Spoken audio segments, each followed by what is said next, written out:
Gantungkanlah cita-citamu di bintang.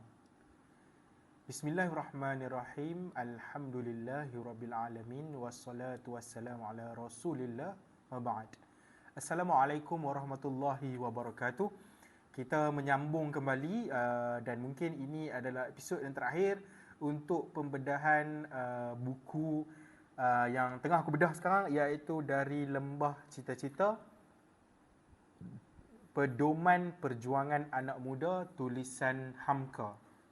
Baik, bila berbicara berkenaan dengan intipati kemerdekaan, seperti yang kita tahu, buku ni adalah hasil daripada pertanyaan dua pemuda tadi, berkenaan dengan dua pemuda yang bertanyakan kepada Hamka berkenaan dengan intipati kemerdekaan.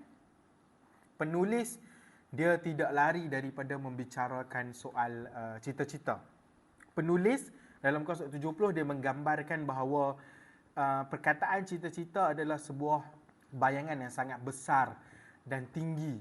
Sampaikan penulis dia memulakan bicaraan mengenai cita-cita ini dengan ungkapan menggantungkan cita-citamu di bintang. Itu di tempat yang tinggi.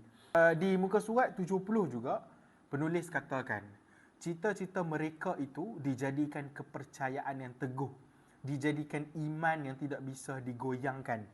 Orang yang tidak mengerti tentu akan tertawa di waktu itu, tentu akan menuduh orang bercita-cita itu orang gila. Jadi pada aku, bila kita berbicara berkenaan dengan cita-cita, seperti yang Hamka kata tadilah, bila kita ada satu-satu cita-cita yang besar, mungkin orang muda yang ada plan yang besar, walaupun anda mungkin ditertawakan ketika anda cakap pasal cita-cita anda pada orang sekeliling, mungkin anda akan mula ditertawakan. Tetapi anda kena ingat bahawa orang yang bercita-cita ni, kemanisan hasil daripada cita-cita dan usaha yang mereka telah laksanakan tu, mungkin kita tak dapat tengok sekarang. Macam contoh seperti Hamka kata, kadang-kadang ia jadi korban dari cita-citanya. Ni di muka surat 70 kan. Ada yang terbunuh, terhina, terbuang dan terasing. Kadang-kadang, bahkan banyak sekali, dia sendiri tidak merasai dan tidak menyaksikan buah hasil dari cita-citanya, tetapi orang lain yang datang menyempurnakannya. Bila kita ada satu cita-cita dan kita ada satu impian yang besar, mungkin proses itu adalah satu proses yang sangat lama. Sebabnya di dalam Book Surgeon juga kita juga ada cita-cita yang besar. Ketika pembentukan Book Surgeon ni, kita juga ada satu cita-cita yang kita simpan dalam hati untuk memandaikan umat dalam kalangan masyarakat di Malaysia terutamanya lah. Mungkin dia akan pergi jauh lagi, kita tak tahulah. Tetapi bila berhadapan dengan keadaan sekeliling, macam contohnya bila kita berhadapan dengan viewers yang kurang bila kita buat live, mungkin viewers yang kurang pada video yang kita post, dia mungkin sedikit sebanyak dia akan mematahkan jugalah semangat untuk seketika. Tetapi bila kita baca buku ni, ia sedikit sebanyak telah memberi kekuatan, suntikan semangat kepada kita sebagai orang muda.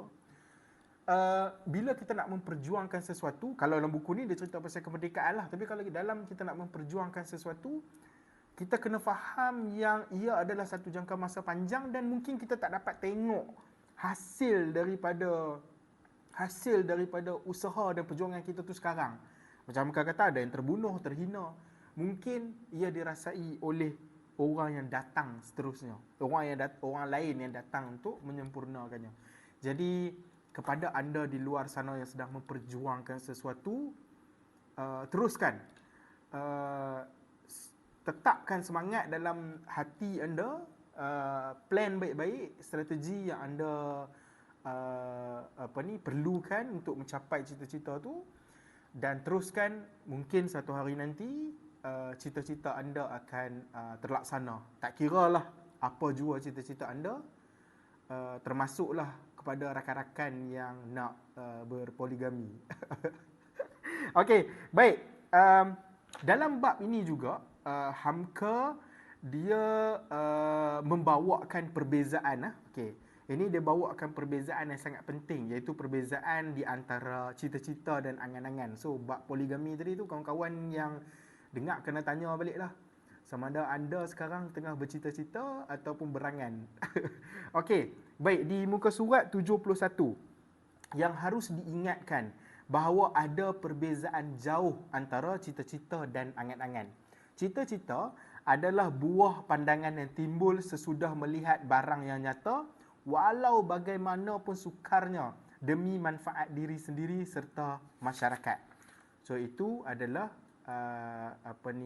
berkenaan dengan cita-cita. Jadi untuk bab ini dan lagi satu Hamka ada beritahu, cita-cita ialah untuk peri kemanusiaan dan angan-angan adalah bukti bahawa manusia itu adalah binatang yang lebih maju. So untuk mungkin bab ni aku mungkin sedikit berbeza dengan, ataupun mungkin pembacaan aku mungkin tidak sebegitu baik. Penulis dia bagi tahu tadi, cita-cita adalah buah pandangan yang timbul sesudah melihat barang yang nyata, walau bagaimana sukarnya, demi manfaat diri sendiri serta masyarakat. Sedangkan angan-angan yang dalam bahasa Arab disebut khayal, iaitu mimpi di waktu bangun, laksana pungguk merindukan bulan, atau laksana kebanyakan pemuda-pemuda yang berangan hendak menikahi dengan seorang gadis yang mempunyai sifat-sifat lengkap. So itu sedikit perbezaan antara angan-angan dan juga cita-cita. Okey, balik pada apa yang aku mungkin sedikit tidak bersetuju. Apabila penulis dia katakan bahawa angan-angan adalah bukti bahawa manusia itu adalah binatang yang lebih maju. Mungkin kritikan ni sedikit keras. Aku faham ke mana penulis nak bawa kan. Tetapi pada aku, sebelum kita nak bercita-cita besar, dia mestilah bermula dengan angan-angan. Sebab tanpa angan-angan, kita tak akan dapat menggambarkan bagaimana cita-cita yang kita nak capai itu tadi. Sebab dalam angan-angan kita akan ada bayangan kejayaan kita. Akan ada bayangan kepada bagaimana kita nak capai cita-cita tu. Jadi pada aku, untuk meletakkan angan-angan adalah bukti bahawa manusia itu adalah binatang yang lebih maju, dia mungkin agak keras. Tapi mungkin penulis boleh katakan bahawa orang yang berangan-angan tanpa cita-cita, yes, itu memang ada masalah. Sebab apa? Dia cuma angan-angan. Akhirnya angan-angan tu tinggal angan-angan. So itu mungkin agak lebih tepatlah untuk akulah. Okay? Mungkin aku sedikit berbeza dengan penulis. Sebab apa? Dia macam tak sync tau dengan apa yang penulis katakan di surat 72 sebenarnya. Untuk mencapai cita-cita, perlulah kena ada dada yang lebar, kefahaman yang luas, memandang dunia jangan pada sisi buruknya sahaja. Jadi untuk aku tak nampak di mana buruknya kalau kita bermula dengan angan-angan. Tapi dia akan jadi buruk kalau kita hanya berangan-angan kosong dan akhirnya ia tidak ke mana. Sebelum aku nak akhiri sesi ataupun siri pembedahan buku ni, aku nak petik kata-kata Hamka di muka surat 76. Berdasarkan kepada bukti-bukti itu, maka kita ulang seruan kita sekali lagi kepada pemuda, supaya mereka jangan lekas mengeluh atau putus asa jika melihat kejahatan terbentang di hadapan matanya. Kalau tidak ada kejahatan, mana mungkin orang tahu untuk memilih kebajikan? Kalau tidak ada kejahatan, di mana akan dapat dibuktikan bahawa syaitan itu ada? Jadi aku harapkan 5 ke 6 siri pembedahan ini mendapat manfaat. Anda dan aku juga mendapat manfaat hasil daripada pembedahan ini. Semoga Allah Subhanahu Wa Taala merahmati kita semua. Sekian, Assalamualaikum warahmatullahi wabarakatuh.